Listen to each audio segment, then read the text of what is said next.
A mixed salivary gland with both serous and mucous secretory units, roughly J-shaped, is situated in digastric triangle named the gland. So first of all, we should know the basic classification of the various glands to answer this question.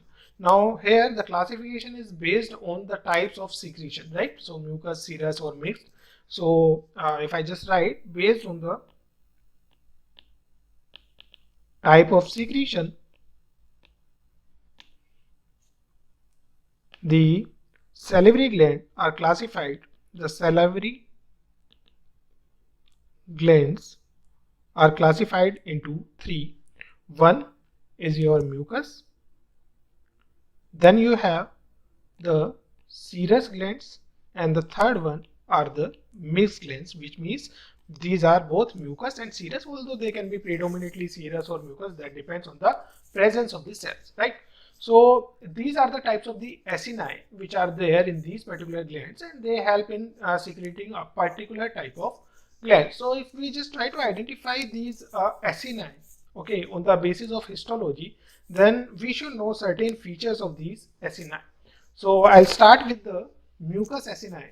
So the mucus acini or the mucus glands here are, in these, the secretory cells. The secretory cells are either cuboid or these can be columnar.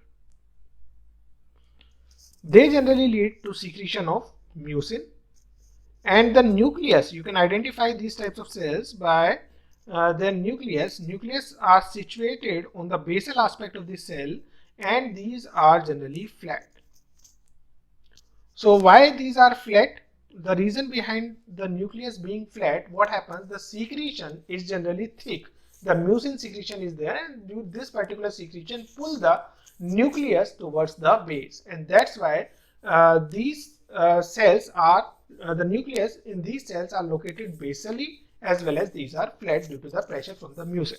Okay, now the lumen here is more. So lumen of these glands are going to be more in size, and these cells look pale on H&E staining. So when you do H&E staining, these will be looking as pale. Now we'll be doing the research on the secretory or the serous acini actually. So in the serous acini, your secretory cells, the secretory cells in the serous acini are going to be pyramidal. Now the secretion is more watery, not the mucin type, right? The nucleus is, because it is not mucin type, so it is not going to affect the basilarity or the polarity of the cells. It won't be pushing the cells toward the basal sides. That's why it is going to be central. The nucleus is going to be central as well as spherical. Okay.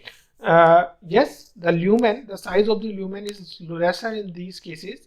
And if you do the H&E staining, so in that particular staining, you will have the apical eosinophilia.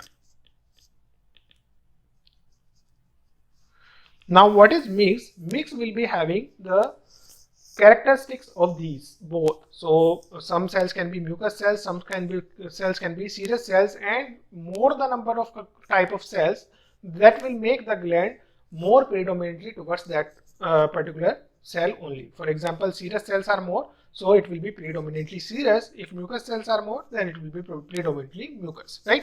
So generally, if we just try to understand the various examples of these particular glands, so I'll just mention the various examples of the glands, the various glands, the salivary glands.